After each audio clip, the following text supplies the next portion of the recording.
मी basic पासून advance इंग्रजी फक्त 60 दिवसामध्ये शिकलोय गाईज. एक इंडियन माणूस ज्याला 2 ते 2.5 महिने आधी इंग्लिश काहीच येत नव्हती आणि आज तो इंटरव्ह्यू क्रॅक करतोय, इज व्हेरी ग्रेट थिंग. असं नाहीये की मी बॉर्न इंग्लिश आहे, माझ्या घरच्यांना इंग्लिशचा ई सुद्धा येत नाही बॉस. फक्त मी माझ्या घरामधला असा व्यक्ती जो इतका फ्लुएंटली इंग्लिश बोलू शकतो. यार मी सुद्धा मराठी मीडियम मध्ये शिकलोय यार. मला पण आमची शाळा भली इंग्लिश होती, पण त्याच्यामध्ये इंग्लिश बोलणारी एक टीचर पण नव्हती. एका टीचरला पण इंग्लिश बोलता येत नव्हतं. फक्त इंग्लिशचा कन्सेप्ट समजणं आणि त्या कन्सेप्टला तुमच्या रिअल लाईफ मध्ये अप्लाय करणं वेगवेगळ्या मेथड्सच्या थ्रू प्रॅक्टिकली, बस that's what you have to do.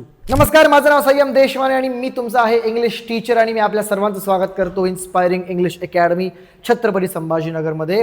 The best online, the best offline academy in Maharashtra guys. Okay, फक्त 2 महिन्यामध्ये जर तुम्हाला इंग्लिश शिकायची असेल तर you can definitely contact us on the given number. Anyways, मला कमेंट बॉक्समध्ये खूप असे प्रश्न विचारले गेले की सर तुम्ही अशी इंग्लिश फ्लुएंट बोलता. आता मी तुम्हाला माझी इंग्लिश बोलून दाखवतो. I am just going to give you demo of how I am able to speak in English. Okay, hey guys, myself Sayyam Deshmane and now I am able to speak in English. The main reason is perseverance. How I maintain the perseverance in my life.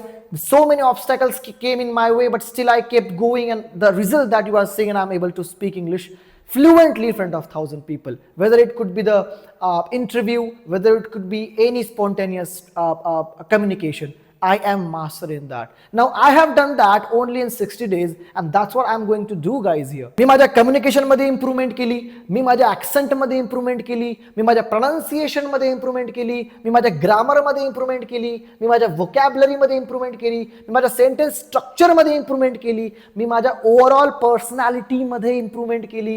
हे फक्त मी 2 महिन्यामध्ये केलेलं आहे guys and that's what I am going to teach you here. So अजूनपर्यंत जर का तुम्ही माझ्या चॅनल सबस्क्राईब केलं नसेल तर आय रिक्वेस्ट यू पूर्ण चॅनल सबस्क्राईब करा, व्हिडिओला लाईक करा, शेअर करा तुमच्या मित्रांना आणि ज्या मेथड मी तुम्हाला आज सांगणार आहे आय रिक्वेस्ट यू हात जोडून तुम्ही सुद्धा त्या मेथड अप्लाय करायला सुरुवात करा. असं नाहीये की मी पहिल्यापासून खूप इंग्लिशच्या बॅकग्राऊंड मध्ये होतो. जे आमची इंग्लिश बोलणारी टीचर होती, इंग्लिशची टीचर होती, तिला सुद्धा नीट इंग्लिश येत नव्हतं. This is the goddamn reality man. And still how I am able to speak in English. खूप काही गोष्टी आहेत ज्या मी केल्या. फक्त कसं असतं माहिती का, जर तुम्हाला इंग्लिश शिकायचं असेल ना तर एक गोष्ट इम्पॉर्टंट असते, तुम्हाला कन्सेप्ट समजणं सगळ्यात पहिले आणि त्याला रिअल लाईफमध्ये अप्लाय करणं. आपण काय समजतो माहिती का, सगळ्यांचा कॉमन प्रॉब्लेम काय की यार मला ना इंग्लिश समजतं, ठीक आहे, whatever the front man is saying I am able to understand the English, that's very fine, but when it comes to speak on me I am not able to speak. जेव्हा माझ्यावरती बोलायची पाळी येते ना भाई, माझं तत मम पप होतं. या ठिकाणी 2 गोष्टी रिझन आहेत, ठीक आहे. सगळ्यात पहिले तुमचं कम्युनिकेशन वीक आहे, तुम्हाला ग्रामर माहित नाही किंवा इंग्लिशचा कन्सेप्टच माहित नाही. आणि second thing, you have not done enough practice. तुम्ही प्रॅक्टिसच केली नाहीये इनफ भाई. हेच सगळ्यात मेन रिझन आहे. आता प्रॅक्टिस जर इंग्लिश करायची असेल ना तर त्याला वेगवेगळ्या मेथड्सच्या थ्रू तुम्ही करू शकता. तुम्ही मूव्ही पाहून करू शकता, तुम्ही वेगवेगळ्या ऍप्लिकेशन्सच्या थ्रू करू शकता, एआयच्या थ्रू करू शकता. There are different ways to apply those teaching in your practical life.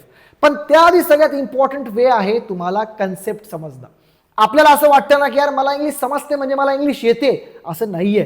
तुम्ही ग्रामरमध्ये अजूनही वीक आहात, तुम्हाला सेंटेन्सचं स्ट्रक्चर कसं करायचं हे अजूनही माहित नाही. तुमच्या डोक्यामध्ये जर का असं असेल ना की यार मला सगळं येतं, असं नाहीये. स्वतःवर टेस्ट करा, स्वतःला विचारा what is present continuous, what is present perfect. याला अप्लाय कसं करायचं तुम्हाला येणार नाही भाऊ.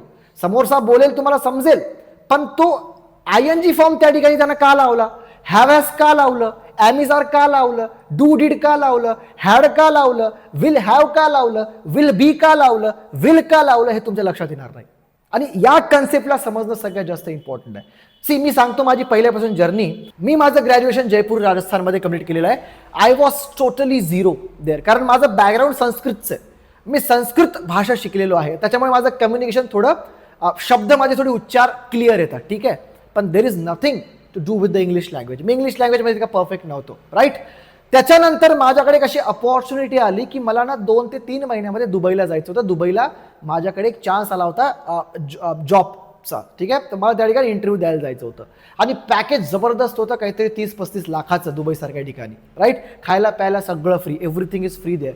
You just have to take the money, you have to spend it. तुम्हाला फक्त खर्च करायचे. इतकी चांगली अपॉर्च्युनिटी मला जाऊ द्यायची नव्हती boss. What I did guys, मी सरळ माझी प्रॅक्टिसला सुरुवात केली. सगळ्यात पहिले मी स्वतःला अॅनलाइज केलं की यार माझ्यामध्ये काय फॉल्ट आहे. मी सगळ्यात पहिलं पिक्चर बघितला त्या पिक्चरमध्ये मला समजतच नव्हतं की हिरोनं त्या ठिकाणी ॲमिझरचा वापर का केला, हॅवॅसचा वापर केला, त्या ठिकाणी तो व्हर्बचा थर्ड फॉर्म काय यूज करतोय भाई, व्हर्बचा सेकंड फॉर्म काय यूज करतोय, हे कोणकोणते फॉर्म आहेत मला हे माहीत नव्हतं. मी भली ऐकायचो, मला समजायचं काय बोलतोय, मला एसेन्स कळायचा, पण मला ॲक्च्युअल पर्टिक्युलर नॉलेज नव्हतं. मग मी सगळ्यात पहिले एक काम केलं, फक्त एका महिन्यामध्ये मी पूर्ण ग्रामर खंगावून टाकलं, पूर्ण ग्रामर. ठीक आहे, आता माझ्याकडे एक थोडं नॉलेज म्हणून मी करू शकलो. मला एक ट्रेनर मिळालेले आमचे शांतीनाथ सर, त्याच्यामुळे त्यांच्या माध्यमातून मी कंप्लीट ग्रामर त्यांनी मला शिकवलं. मी कमीत कमी 6-6 तास बसायचो पुण्याला, ठीक आहे, इंग्लिश शिकण्यासाठी. ओके, मी इंग्लिश शिकवायचो सुद्धा. तर त्याच्यामुळे एका महिन्यामध्ये मी कंप्लीट बेसिक पासून ॲडव्हान्स जे मी तुम्हाला शिकवतो ऑनलाईन क्लासमध्ये फक्त 2 महिन्यामध्ये, ते मी फक्त एका महिन्यामध्ये कंप्लीट केलं. त्याच्यानंतर आता बघा, मला कन्सेप्ट समजला. आता मला हे समजलं की यार सेंटेन्सचं स्ट्रक्चर काय, बेसिक हॅव ॲजचा कुठे वापर करतात, हॅडचा कुठे वापर करतात, विल हॅवचा कुठे वापर, हे सगळं मला कळालं, बेसिक कन्सेप्ट. आता त्याच्यानंतर गोष्ट त्याला अप्लाय करायची, आणि त्याच्यामध्ये सगळ्यात इम्पॉर्टंट गोष्ट होती भाई व्होकॅबलरी. व्होकॅबलरी पाठ करायला मला इतका त्रास झाला भाऊ, माझ्या डोक्यातच राहत नव्हतं ते. मी यार 10-10, 15-15, 20-20, 50-50 व्होकॅबलरी लिहायचो, त्याच्यावर सेंटेन्स तयार करायचो. माझ्यासोबत एक आमचे भूषण सर नावाचे सर होते, त्यांच्यासोबत मी बोलायचो. आय यूज टू ट्राय की ते जे वर्ड्स मी शिकले ते सेंटेन्स माझ्या डेली कम्युनिकेशनमध्ये येतील. हे तुम्हाला करावं लागेल. जर तुम्हाला सुद्धा इंग्लिश शिकायचं असेल ना, तर सगळ्यात पहिले कन्सेप्ट समजा. खूप मार्केटमध्ये नमुने जे तुम्हाला म्हणतील यार कशाला ग्रामर शिकायचं, without knowing grammar you can learn English, you can't learn English. English कोणती भाषा जर ती तुमची मदर टंग नाही आहे तर तुम्हाला ग्रामर शिकावं लागेल, कारण ग्रामर हे रूट्स असतात बॉस. ठीक आहे, वरवरून शिकसाल तर मग वरवर हे होसाल, फक्त तैरसाल, काय पोहसाल वरवर.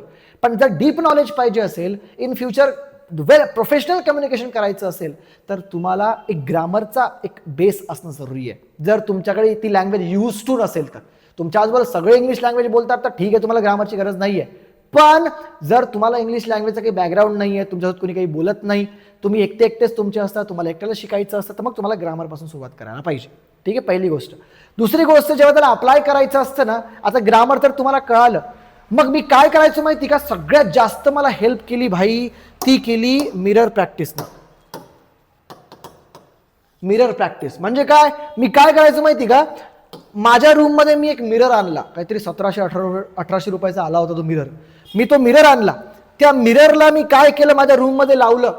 आणि जेव्हा माझे रूममेट नसायचे, माझे रूममेट कॉलेजला जायचे, मी कॉलेज स्किप करायचो, आणि मी काय डोक्यामध्ये एक विषय काढलेले, ठीक आहे, काही विषय काढलेले, त्या विषयावर सगळ्यात पहिले 15 ते 20 मिनिटं विचार करायचा की मला या विषयावर बोलायचं आहे, आणि आरशासमोर असं उभं राहून बोलायचो.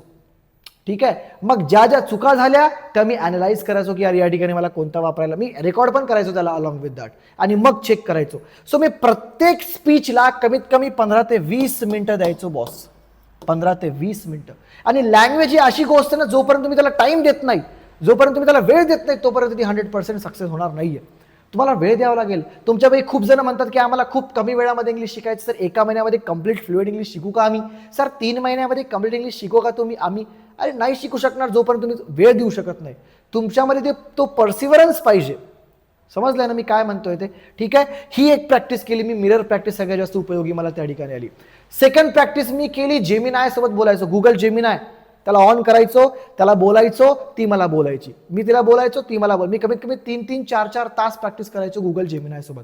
माझा मोबाईल डेड होऊन जायचा, मी मित्राचा मोबाईल घ्यायचो, त्याच्यावर बोलत बसायचो. ठीक आहे, सो अशा प्रकारे somehow I have increase communication. मग त्या टाइमला ग्रामर चुकतंय तर चुकू द्या, but at least I am trying to communicate. नाही यार मी ॲटलीस्ट बोलत तर होतो, and that's what matter the most. Okay, मग हळूहळू जेव्हा मला समजायला लागलं तेव्हा मी इम्प्रूव्ह करत गेलो. ज्या ग्रामरच्या चुका थोड्या होत होत्या त्या मी इम्प्रूव्ह करत गेलो. Now I am complete done with it. ठीक आहे, समजला. अशा प्रकारे सेकंड प्रॅक्टिस. थर्ड, मी मूवीज किंवा जास्तीत जास्त इंग्लिश कॉन्टेंट जो आहे ना तो मी घ्यायला सुरुवात केला. जितकं जास्त इंग्लिश कॉन्टेंट भाई, मी रील्स बघायचो, सगळे इंग्लिश पेजेस फॉलो करून टाकले, घेत राहिलो. ठीक आहे, माझ्यासमोर मी त्याला बोलतो तेरे को बात करनी मेरे से, तो भाई प्लीज मराठी में मत कर, हिंदी में मत कर, मेरे से बात करनी है तो please speak with me in English, भाई इंग्लिश में बात कर. तो पण तोडकं मोडकं बोलायचा, आणि मला समजायचं की तो कुठे चुकतोय ती चुकी मला करायची नाहीये. समजलं. ही काही प्रॅक्टिस मी करायचो. इंग्लिश मूवीज पाहायला सुरुवात केलं, पण मूवीजच्या सोबत मी डायरी घेऊन बसायचो. माझ्याकडे अजून पण डायरी आहे. त्याच्यामध्ये मी काय करायचो, जे हार्डवर्ड आले ते हार्डवर्ड लिहत बसायचो, सापडत बसायचो की या ठिकाणी हा बोललाय, ठीक आहे. तर अशा प्रकारे इतक्या सगळ्या गोष्टी केल्यानंतर ना भाई, मी 2 महिन्यामध्ये जेव्हा मी रिअलाइज केलं आणि जेव्हा मी आरशासमोर उभं राहिलो 2 महिन्यानंतर इतकी प्रॅक्टिस केल्यानंतर, ठीक आहे, मग त्याच्यानंतर मला असं वाटू लागलं की हां यार भाई, आता मी ना इंग्लिश कम्युनिकेशनमध्ये थोडा मास्टर झालो आहे. ठीक, अजून पण मी 100% नव्हतो, मी 90% होतो, किंवा असं समजा मी 80% होतो. पण 80% असणं म्हणजे खूप मोठी गोष्ट असते माहिती का इंग्लिश लँग्वेजमध्ये. कारण सध्या जे तुम्ही आहात ते फक्त 20, 30, 25, 35% आहात. मी सुद्धा त्याच लेवलवर होतो. त्याच लेवलवरून मी किती गेलो? मी गेलो भाई 80%. ठीक आहे. तर ही एक सगळ्यात इम्पॉर्टंट गोष्ट असते. आणि प्लीज आय रिक्वेस्ट यू की क्लासच्या थ्रू किंवा आमच्याकडेच क्लास लावा, तुम्हाला बेसिकपासून इंग्लिश तुम्हाला शिकून दिलं मी सगळं, आणि मग तुम्ही प्रॅक्टिस करा त्याच्यावर. ठीक आहे. सो तुम्हाला 0 पासून जर का 100% व्हायचं असेल तर काही प्रॅक्टिसेस मी तुम्हाला सांगितल्या ज्या मी स्वतः करायचो. ठीक आहे. तुम्हाला कम्प्लिटली इंग्लिशमय व्हावं लागेल. तुमच्या आजूबाजूची सराउंडिंग तुम्हाला इंग्लिशमध्ये ठेवावं लागेल. आणि ही गोष्ट लक्षात ठेवा, कोणतीही स्किल असो ना भाई, कोणतीही स्किल असो, ठीक आहे, तुम्ही टाइम दिल्याशिवाय ती स्किल कधीही ग्रास्प होऊ शकणार नाही. आजच्या काळामध्ये सगळ्यात मोठी स्किल ही कम्युनिकेशन स्किल आहे, लँग्वेज स्किल आहे. त्यामुळे याला हलक्यामध्ये घेऊ नका. तुमचं कोडिंग, तुमच्या बाकी सगळ्या गोष्टी या सगळ्या साईडला ठेवा आणि हे लँग्वेज स्किल थोडा ना याला जास्त फोकस करा. तर अशा प्रकारे मी फक्त 60 दिवसामध्ये कम्प्लीट परसिव्हरन्सनं, कम्प्लीट डेडिकेशननं 24/7 टाइम त्याला देत होतो, तेव्हा कुठं I am able to speak English now and I am able to give that information to you. I feel myself confident that yes, if you will do that, you can also become the confident person as me. Okay. So that's it my journey. मी माझी journey तुम्हाला share केली. त्याच्यानंतर मी दुबईला गेलो. I क्रॅक्ट my interview. मी माझा interview क्रॅक्ट केला. ते बी बेस्ट. माझ्या इंटरव्ह्यूमध्ये वेगवेगळ्या कंट्रीजचे लोक होते, बांगलादेश, पाकिस्तान, एशियन कंट्रीजचे काही लोक होते, इवन काही अमेरिकन्स होते, काही दुबईचे होते लोकल, असे वेगवेगळे होते. त्याच्यामधून पण जर का एक इंडियन माणूस ज्याला 2 ते 2.5 महिने आधी इंग्लिश काहीच येत नव्हती आणि आज तो इंटरव्ह्यू क्रॅक करतो, इज व्हेरी ग्रेट थिंग. ठीक आहे. त्याच्यामुळे तुम्ही सुद्धा कोणताही इंटरव्ह्यू क्रॅक करू शकता. अँड मी त्या ठिकाणी काम केलं 3 ते 4 महिने. मग मला जेवणामुळं किंवा नॉनव्हेजचा प्रॉब्लेम होता, त्याच्यामुळे मी वापस मला यावं लागलं. So that is my journey of English. मी 2 महिन्यामध्ये बेसिकपासून ॲडव्हान्स इंग्लिश शिकलो. तुम्हाला सुद्धा शिकायचं असेल बेसिकपासून ॲडव्हान्सपर्यंत तर प्लीज तुम्ही आम्हाला दिलेल्या कॉन्टॅक्टवर नंबरवर कॉन्टॅक्ट करा. मी स्वतः पर्सनली तुम्हाला ग्रामर एव्हरीथिंग तुम्हाला 0 पासून 100% शिकवेल. मग नंतर माझी गॅरंटी, जर तुम्ही माझ्यासारखी प्रॅक्टिस करसाल तर 101% तुम्ही इंग्लिश शिकसाल. Okay. If you like the video, please share this video to your friends. त्यांना एक डेडिकेशन द्या. त्यांना सांगा की ही जर्नी असते. अशा प्रकारे तुम्हाला डेडिकेशननं काम करावं लागेल जर तुम्हाला लँग्वेज पाहिजे असेल तर. Okay. And then after you will be fluent in English. Like करा, शेअर करा, सबस्क्राईब करा. पुन्हा भेटूया नेक्स्ट व्हिडिओमध्ये. तोपर्यंत गुड बाय.